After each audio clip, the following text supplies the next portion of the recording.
Welcome to the Heart of CIRS podcast. I'm your hostess, Melanie Joy Pensack, here to share heartfelt conversations with folks recovering from CIRS and with those special people serving the CIRS community. The podcast was created to help bring awareness to the physical, emotional, and mental experiences of folks navigating CIRS day to day. The world needs to know what CIRS folks go through for deeper empathy and understanding.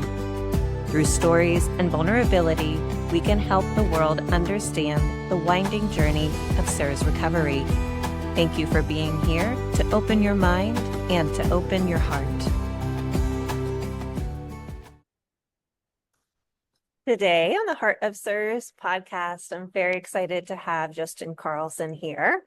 Justin is a founder and CEO of Invivus Technologies, a health technology company working to create solutions to chronic and environmental illness. Their main product is MoldMap, the world's first community-powered healthy indoor air platform. Justin fell seriously ill with CIRS in 2020, and during his 3-year healing journey, he found that online communities were the single biggest factor to his recovery. Wow. And he's now determined to help other CIRS patients through the power of community platforms, data, and artificial intelligence. Thanks so much for being here, Justin. I'm looking forward to diving into your work. Thanks for having me, Melanie. I'm excited to talk to you.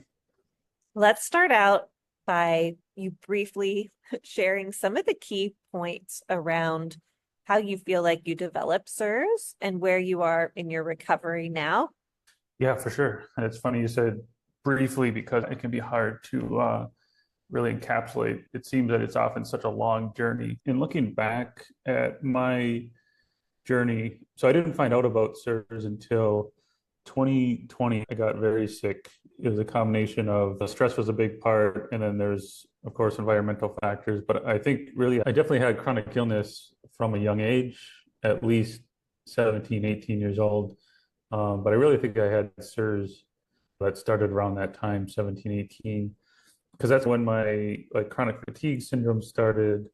And I'm certain with the anxiety I experienced throughout high school and college that I'm certain I have MCAS and definitely nervous system regulation. And so all these just general chronic illness symptoms that it seems like they are commonalities among most chronic illness. And so I did go through multiple levels of trying to figure out what was going on, seeing different functional doctors, doing different tests. I think I started with a local chiropractor actually, and some treatments and supplements were, and diet changes, removing gluten, wheat, reducing sugar, they were a little bit helpful, but really my core operating state was just still really not ideal, and I'd have ups and downs. And then in college, I had just periods of intense stress and anxiety, a big part because I was overcommitting to things, but also just anxiety about the health issues and not knowing how to deal with it, not knowing what was going on. And so it really, if I wouldn't have gotten much more sick in 2020, I wouldn't have had the extra push I needed to dig a lot deeper. And then that's when I discovered the Shoemaker protocol and CIRS, biotoxins. It really took me a full year to get a handle on all of that, which, because it is quite complex and trying to understand it. But as I learned more, it did all click and make a lot of sense, in where I was really yeah, this all fits pretty well. So then the challenge was doing the treatment. I was a very sensitive patient, extremely sensitive to detox. I had many ups and downs with the cholestyramine and detoxing because my detox pathways were not in a very good state. My nervous system was not in a very good state. And so the first 3 Shoemaker doctors I saw were not equipped to handle a more complex CIRS patient like myself, which actually is quite common. So through that process, I just learned if I don't become my own advocate, I won't be able to heal. I won't be able to get better just following the instructions of the doctors. So over time and through talking to other people in CIRS communities on Reddit, and I eventually made my own CIRS community on the Discord platform. It's called CIRS Mat Community. It's free. That is what really allowed me to learn much quicker and get on the right path for my body. That allowed me to start detoxing faster, regulate my nervous system, start to fix all the other things that get broken with CIRS, that I don't think it's enough just to detox. It's a very holistic process. It's so critical now to being your own advocate to recovering from chronic illness, especially CIRS. You need to be able to listen to your body, follow a path that doesn't make you worse. Yeah, you might get a little bit worse, have a little bit of a flare from the binders, but you'll get a much better and quicker outcome if you listen to what your body is telling you. I really relate to that. I had a very hypersensitive presentation as well, and you do have to begin to adjust and find the methods that work as even hypersensitive CIRS patient. I admire that you made your own community and that you really got to that place of advocating for yourself, because a lot of people give up. And I myself was like, no, I got to figure it out. Got to add something in or find the way that works. It's great that you were able to do that. Where do you feel like you are in your recovery now? I mean, there's always more health stuff I think everybody can work on. So it can be hard to say, yeah, I'm 100% or put a number on it. The really amazing thing is that I am in many ways much healthier than I was before I ever even knew I had chronic illness, just because of my nervous system healing and just I think a lot of foundational aspects to my health that CIRS forced me to look into, and like the detox pathways is one, but also the MCAS. And so I would say 90% is what I feel like most of the time, dissolved biofilms. Yeah, it's like level by level, you get through different points. I think that's important to point out to people that as you heal, it's not always so intense, and then you're able to add in other things. In my mind, completing the level of a video game. Okay, I got that through that level. Now it's the next one, the next one. But to be functional and be able to do what you're doing, I think is really inspiring for a lot of people. At what point did you realize that you wanted to make a tool to help people with locating safe housing and hotels and spaces? What I saw online was that maybe you had some experiences of relapse in hotel spaces. Early on in my recovery, probably by 2021, I realized I was pretty sure that I wanted to. For one, I was very disillusioned about the medical system and even functional medicine just because of the poor care and experiences that I had. I was pretty angry about that, and that we don't have better options, and especially given the technology capability we have, the internet and platforms and advancements in medicine. And so it just didn't make sense to me why it was so difficult to recover from this. And so during my recovery, I said to myself, if I can make it out of this, I promise I will do my absolute best to create solutions to help others not have to go through what I did. Yeah. So the community was a small step towards that. And I learned a lot through that, like how key it is to be able to connect people to others, because it's almost impossible, I think, to heal from complex chronic illness in a vacuum, even if you have a really good doctor, because there's just so many factors, and things are always changing. I saw the capabilities there with community, with platforms. And so I wrote on a piece of paper, here are my skills and abilities and interests, and like my specific knowledge as a recovering CIRS patient. And then here's community data, which I think, because I knew that data, like being able to collect and use data for good, like at a large scale, is really important. And then the third piece that kind of connects that together is artificial intelligence, which was just starting to emerge as like a viable tool during my recovery. And so I knew that would be a factor. We had, I think for a couple of years, actually, we've talked about the difficulty in finding safe places for people to stay. That's a very common challenge for anyone with CIRS, sensitivities, MCAS, is finding places. It took me a while to really see how that could work, how we could create a solution for that. And then if we did, are there even enough people who would use it that it would be viable? We talked about it more and more in the community. And then early last year, I want to say February 2024, I was in Milwaukee for an appointment at my biological dentist, and we stayed at this hotel that just it wasn't so much. I'm not sure if it was mold. I'm sure there was mold in there, but there was also lots of dust, lots of fragrance, and it was just a combination that I didn't get like a huge like relapse from it, but just that night and the day after, it really took a toll on me, and I just felt so disgusted with the state of hotels, and that there was no way I could have made a better decision because I just simply didn't have the information available. And so then after that, I pretty much decided, yeah, we need this. I'm going to see what do I have to do to bring this to life. So then I started building, I came up with a name and just started building a community around that so I could get feedback. How does someone use it? So Mold Map is the it's the world's, as far as I know, the world's first community-powered healthy indoor air app. So That's it huge. helps. That's huge. Yeah, yeah. And I was so surprised actually because we have apps now like Find Me Gluten Free is a popular one for gluten-free restaurants, and then there's one that's gained a lot of popularity the last few years called Seed Oil Scout that also uses a map information on seed oils. Really nothing for the air quality where you have a map where you can search for places based on your specific needs, whether it's mold or fragrances. So we're building that with Mold Map. It's now live. Our prototype is live. You can check it out at moldmap.io.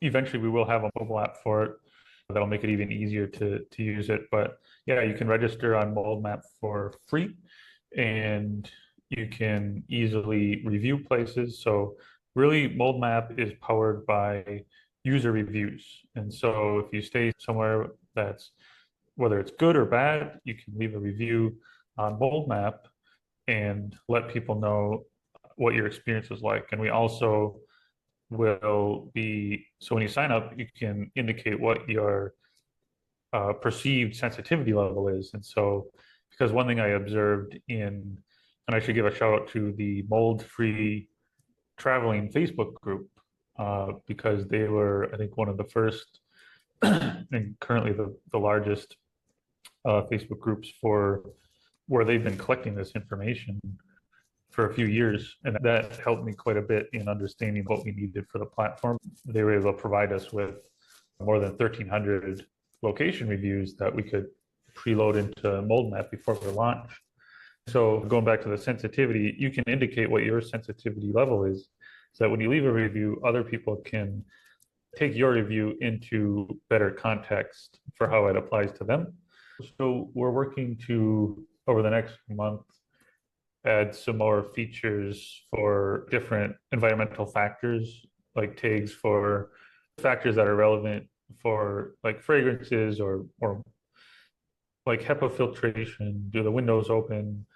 Is it carpeting or not? And we have some of these implemented already, but I've just been learning what are all the keys that people want to sort by and just see quickly when you're trying to find a place. We also have a marketplace on MoldMap that we're working to get some great discounts on products that a lot of our users love, like air purifiers, mold, like dust testing, like the ERMI and HERTSME and Actino tests. I'm working on a deal to get a pretty good discount for our users on those testing, because that can be quite expensive. So seeing what we can do there to make that a little easier. There's so many things about that are amazing, because when people are typically looking for hotels or places to stay, you have to sort through the Google reviews or the Yelp reviews, and you're like looking for the person who might mention water or a musty smell or something. How reliable is that if most of the population is not as sensitive as we are? And so to have this tool where in real time that's easy to access, that you can just be like, I'm sensitive to fragrance or I'm not, and this place was moldy, or I want to go to the beach, what places are fairly new or tolerable. It's never a guarantee, but it is a huge step towards being able to make the right decision or make a better decision for having a better holiday or trip or whatever you're hoping for. Yeah, for sure. So as we get more data over time, the ratings will get more reliable. Yeah. Especially if you have a place with, say, 20 ratings versus one rating. We're looking at ways that we can increase the amount of data that we have on the platform because that's a big priority and that's a key to making Mold Map highly useful for people. We're looking at like a Mold Map ambassadors program where we can have people who are motivated to leave reviews. Maybe they're people either who travel a lot or they want to go around in their local community and check out places and see how they are and leave reviews. And in exchange, we'll have some cool perks and like an ambassador's badge. And because really, yeah, the power of community and gathering all this information is going to be critical. I Um, would think too that hotels at some point, if you're able to be, look, a bunch of these people stayed at your hotel and reviewed it positively. It might even be an encouragement for that particular hotel chain or company or private place to be like, oh, wow, this is great. I'm going to keep up with what we're doing, or we're going to be motivated to keep our place clean. Like right now, there doesn't seem to be any incentive for people to it in the corporate level or even in their private rentals to keep them clean because people keep booking. And so when there's like some things out there that are slamming their properties or really shining a positive light on their properties, I hope that will help over time shift that as well. Yeah, we want our platform to put pressure on these places, not necessarily in the way where we're just trashing these places for no reason, but just in a way that shows like, hey, this big growing group of people who indoor air quality is really important to them, to their health. And this is a big opportunity for your business Yeah. to create a better product and have happier guests through doing these simple steps. Maybe sometimes it requires a bit more work. We do have in the works a program called the Mold Map Safe program, and so that will be a kind of a verification program that businesses can participate in, and will help give them all the information and tools they need to ensure that they have healthy indoor air quality that fits our standards, which is not the conventional clean standards, but something that's truly like CIRS safe. So myself as a CIRS patient, it's important that we're not just that something like that is staying true to the actual human health aspect for people with things like CIRS Yeah. and sensitivity. I feel like for me, it would be amazing just to be able to open an app and say, yeah, rental property that's 5 years old, hardwood floors, no perfumed laundry, HVAC has been serviced within the last year, new air filters, and maybe like an air filter in the room. I'd be like, okay, great. That's what I would look for. Like, I would feel so much more confident about booking that place versus just picking something off of the reviews online that can be so hit or miss. So Yeah, it's such an amazing amount of work to take on. How are you doing handling all this big project? yeah. So it's been a grind for sure. It's been a long process. So I think we've been working on the website for about 10 months. Now, the way it started was a lot different than where we're at now in terms of resources and development. When I started, I had basically just myself and a few people in my CIRS community I was talking to. Then I started working with a local junior developer here. And even with the development challenges, there was still so much to figure out in terms of like the features and the functionality and so many parts of it that seem obvious now that really took it's almost a good thing that the development took was so slow moving and that we ran into so many issues because that that gave me time to really research and talk to people more and figure out like what does this actually need to do and how does it communicate this information. And so we still haven't implemented most of those things into the product just because of how complex the development process has been. But I did get a number of donations early on from the CIRS Map community and Mold Map supporters last year that helped launch us and allowed me to start working on things. And then I started working with a local startup accelerator here in Marquette, Michigan, the Innovate Marquette Smart Zone. And so I have a small grant through them that has paid for our development and some of our marketing that we've used to grow our email list. And we've tried like a few different like crowdfunding um, projects to see, is that a viable way to fund this? Definitely very mixed results on that. It's so Well, CIRS patients currently, don't have a lot of yeah, money, so that's a big, right. a big barrier. Yeah, so yeah, that makes it really tough. But I've gotten connected with some really helpful people, some incredible advisors. So I think we're in a really good place. Certainly, we still need like resources to get to the next level for this beyond just our current prototype. Yeah. But I think just having the prototype out there has opened a lot of doors. And so I've got some pretty exciting meetings this week. And there's just so many people who are sympathetic to what we're trying to do here. And actually, a lot of people who have been affected by SIRS or like long COVID themselves who really see the need for this, the true believers. So yeah, I'm extremely optimistic about our direction now. And I think our progress is going to keep getting faster and faster because of we've been able to get to where we are now with just a pretty bare bones team and resources, as well as just myself. I'm learning so much every day on how we can be better. It should be an exciting next couple months. How can people donate to the crowdfunding site right now? Yeah, so we have a GoFundMe campaign set up, and you can access that. I think it shows up if you Google MoldMap, but if you go to moldmap.io, so if you go to our website and you just scroll down to the bottom, we have a section about the GoFundMe, and I have my video on there. You can watch just a quick overview. Then you can from there you can click to the GoFundMe page, and you might want to check that out either way because I have like my whole kind of recovery story and just in more detail the story of how MoldMap came together, where we're at currently.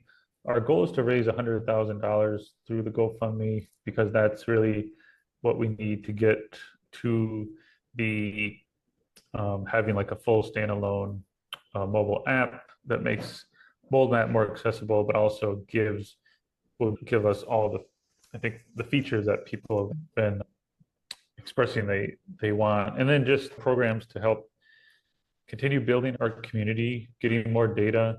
That's what we need to make it useful Yeah, for there's been like people. a clean hotels app or something that I've seen once and I've gone on and there's two hotels, right? Yeah, It yeah. is really important to encourage people to continue to review or leave reviews. So I love the incentives that you're creating in that standpoint. So it does continue to grow and meet people across the states and really the world as this grows. And every couple Mhm. dollars helps, even if you only have a couple bucks here and there, but also for the person that asks you in your SIRS recovery, what can I do to help? Give them that link. Be like, hey, we need money to make resources and send them the GoFundMe page. There's always those people that really do want to help do something. And that's a great way to help pay it forward, really. Yeah, or even just sharing one of our Instagram posts or inviting someone to our MoldMap Facebook group. Just even if you can't donate, just sharing MoldMap to others who might be interested or be able to support themselves is a huge help. What is the sense that you're getting from your community on what this means to people? What feedback have you gotten so far? Yeah, so since I launched, I was blown away by the feedback I got because I was like, as the founder, like you're going to be critical of your product and see all the flaws and everything that could be better. And so I launched it with a lot of hesitation and really unsure of how people react, but really I was blown away by people's responses and how they see the true vision for it and the importance. And multiple people told me, this is going to be life changing. Thank you so much for doing this. You don't know how much this means to me. And yeah, just many messages like that, because this will be life changing for people because without this information, they can't travel, they can't find safe housing where they can heal. It'll take away the fear of having to know, could this place be unhealthy or is it safe? Like mold map, no, it's not going to be, we're not going to have perfect information to be able to tell people with 100% accuracy, but it's so much better than the current status quo where you basically know nothing. There's almost no information that it's really, people see that our users see this as life changing for them. And then also like beyond our immediate user base who are people like ourselves who are directly impacted by CIRS or chronic illness, there's also just the general public who I think most people are definitely impacted by air quality, even if they don't have obvious symptoms. There's still inherent likely risks with like chemical fragrances, with breathing in high amounts of mold toxins. Mycotoxins have been shown, I believe, to be carcinogenic. How I see it is we're riding at the very beginning of a wave, like a really long wave. So it's not like a quick fad that's just going to get super popular then die off. Like this is something that's starting to really become a big issue, and it hasn't entered like the general conversations like in the public, but I think that we are starting to see that that is going to it's going to become a bigger and bigger issue over the next 5 years. By the time we have our platform built up and really fine-tuned how we can help people find places as easy as possible, by that time, it's going to be a much bigger deal in general. I think we'll be well equipped to take advantage of that further and get more data and find ways that we can then partner with Airbnb, large hotel chains, maybe even healthcare organizations or governments to look at like how can we truly change the landscape of indoor air quality, because there are systemic problems with how we construct buildings, how we maintain buildings. And so at some point, we're going to have to go to the next level higher. I see it as 3 levels where like the first level is just we're gathering information for people to make better decisions. The second level is we are helping turn sick buildings into healthy buildings by giving businesses the tools and showing them that it's important. And then the third level uses our large scale data and community to empower systemic changes and just changes in awareness in how we view indoor air quality, that we see it as a serious issue and that we make changes so that we're fixing it at a large scale. Yeah, And in the general health community online and social media, and you're not in the CIRS community, but just like in the general health and wellness community outside of CIRS, there is this shift of people talking about endocrine disruptors and the air fragrances. And then there's like the moms that are interested in that type of thing. And then it trickles into other communities and cancer survivors, all of these different people that are more aware of health and indoor air quality. And also with climate change, people are inside a lot more because of hotter temperatures, and we're not outside as much because of different like natural weather events and things like that. And so it just seems like you're building it and they will come. By the time everybody sort of catches up, you're going to be like, oh yeah, look, we have this tracked. That's really amazing that you're setting the groundwork for that. And I hope it just continues to take off as everyone else catches up with what we know is so important. yeah, Yeah. our data, like what we do with mold map, I think that will be key in itself to people seeing the importance of this and start like people can start making correlations. I think just mold map being out there, especially once we have like a full-fledged app, it'll draw curiosity from people who maybe they don't obviously have like chronic illness or CIRS, but they think, oh, maybe that could be a factor and maybe I should start like looking at different places on mold map and see if maybe I did feel not so good at this location or that hotel. I love that. It's such an important thing you're doing. Is there anything else you want to share about mold map? I'll just mention that we are also working on a hardware component of mold map because like currently humans are our sensors. so to speak. So like they were relying on people to see what they see, smell, hear, feel, and but we need more. We also need objective data, and that can help us make the data on mold map more useful. And so we're in the very early stages of developing what will be the world's first real-time microbial toxin sensor. This likely will be several years to develop. We're looking to work with Michigan Tech University, a lab there on developing this, but basically a sensor that people can walk into a building.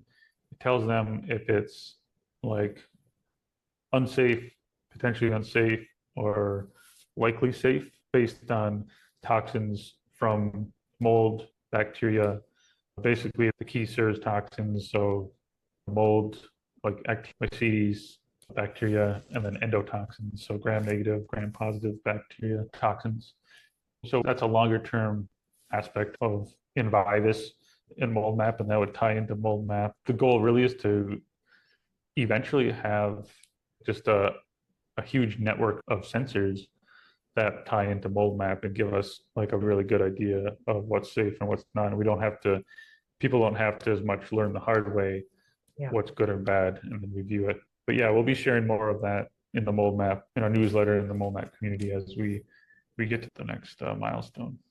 That's brilliant and so powerful to think that we live in a time where we have the technology that we could start to even put that together to have essentially a fire alarm that you could have when you go into a building or a school or a church or a hotel room, and to know immediately that you need to get out before your body starts to have a reaction.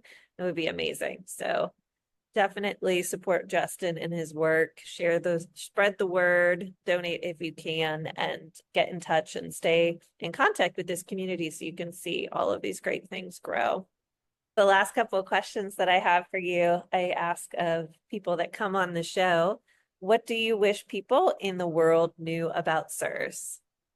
Yeah, good question. I think just knowing that it's a legitimate thing, that people with CIRS aren't crazy, that it's a real condition, and that it's actually way more common than even people in the CIRS community realize. So it deserves a lot more attention and focus, especially from the medical community, on how we can fix this, make lives easier for people with CIRS, but also preventative measures. But I guess it wasn't that long ago that Dr. Shoemaker first had the theory of CIRS physiology. So relatively new in the medical context, but awareness and understanding for people that do have it, because it can be, especially when one person may react to a building and everybody else is perfectly fine, that can be like confusing, and just it does make it seem like it's not a real thing. But as we learn about genetic expression, epigenetics, and the role toxins play, and how some people have serious issues with that, it's not hard to see why it affects people selectively. And yeah, we just need a lot more awareness and more understanding. If you could have one magic wish granted, what would you ask for to happen within the immediate CIRS community? I think more working together among the different factions that are in CIRS, because you see a lot of different modalities of treatment, and there's still like a lot of conflicting information. We just don't have clear information on what's best, because I do think I personally think the Shoemaker protocol is probably the best core protocol, but also for most people it's also not sufficient to get them back to 100% like that alone. But also I think that it's just fundamentally it's just an information problem. I think because we know that people can recover to 100% from CIRS, from chronic illness. People do that every day. It's just how does somebody figure out that magic formula? So really just I think if we could have some kind of platform or system that helped people arrive to the right information that they need to be their own advocate, or to work in conjunction with the doctor to provide them with what they need. That's what would get people to recovery the quickest, and also a bigger priority on the nervous system, because that's still vastly overlooked. Yeah. I learned that through just talking to other people and learning. So that, yeah, it just goes back to having a way that people can get the right information quicker.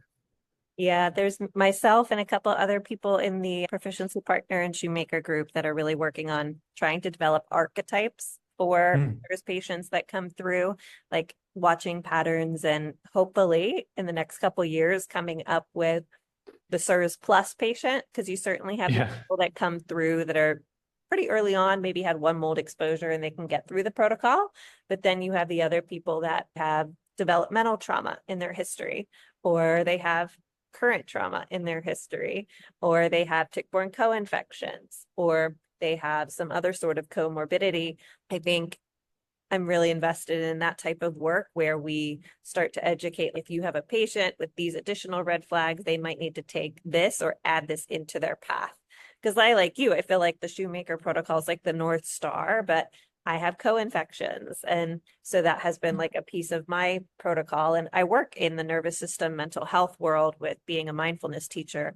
So it was important to me, if I'm bringing that limbic system work into the community, to start to think about what's the proper time to do it and starting to actually collect research on it. And so I hope that encourages other people that continue to come into the Shoemaker community that are in the mental health space to start collecting their data, because timing is so important. I found in my research that passing the VCS test was a really reliable time to then start adding in some of the meditation, which is limbic system retraining in many ways to help support recovery. It would be great to get research on when Gupta is a good time, when DNRS is a good time, when to bring in the physical piece like yoga or Qigong, or just to get some more definitive timelines for people so that when they go through the process, they're not so overwhelmed, or they're just focusing on things that work at the right time, because timing's so important. So all of this is definitely on the radar for a lot of the new people that have come into the community in the last year and a half, some psychologists and mental health and clinical support people and healing arts people too. We need all of it at the end of the day. When do you prioritize what? So stay tuned, because all of that will hopefully get sussed out in the next few years, with so many people are starting to collect data on all of this. I love the idea of the archetypes too for patients, because that at least you still have some where you can define the different optimal paths for the different archetypes, but it's not as blurry as just defeat. It allows you to I think, scale the protocols and roadmaps better than if it's just on a strictly one-to-one patient basis. Yeah. If you have this red flag, you might need this detour on this map. Or you might need to add this destination onto your map, because just the straight triangle might not be the most efficient way for you. So yeah, I had a lot of detours, but actually, and early on, I perceived that I was just failing the protocol, rather than putting it into the right context that actually was progress. So I didn't realize that at the time. It's so important to frame it as the detours are still moving you in the right direction. It's just deviations to the protocol, to the path. And so I had to learn like that. Well, just becoming more patient for one. I think when I first started the Shoemaker protocol, I was like, yeah, I'm going to be completely better in 6 months. And then every time I'd have a setback, I would just get more and more discouraged. I wish the timeline was more broad. I encourage that when talking to professionals now. I'm like, don't give them the 12-month time, because you could say maybe 12 months to 3 to 4 years. Yeah. I think that's a lot accurate. And we hope that you land on the earlier end. I had 5 tick co-infections and some pretty significant actinomyces colonization impacted by those co-infections. And I'll tell you what, it's been 3 years. I'm in a drastically different place. I was so sick, but it takes time. It takes time for some. Oh, yeah. Yeah. Thank you so much, Justin, for turning your challenges into purpose and staying really committed to this community and the work. It is going to fit such a need, and I look forward to seeing it all grow and wish you and your team all the best. Anything else you want to say about how people can stay in touch with you, just to summarize? Yeah, for sure. Feel free to go to moldmap.io. You can join for free. You can also join our Mold Map community on Facebook. It's a Facebook group. Just search Mold Map community on there. Very active community. And then also you can find us on Instagram. And through any of those platforms, you can reach out to me. I'll respond and would love to hear any feedback you have on the platform or answer any questions you have. I would love to hear from you. Thank you so much. Thank you, Melanie. Appreciate you having me on. It was really great. And thanks for everything you're doing as well for the CIRS community. Thanks so much.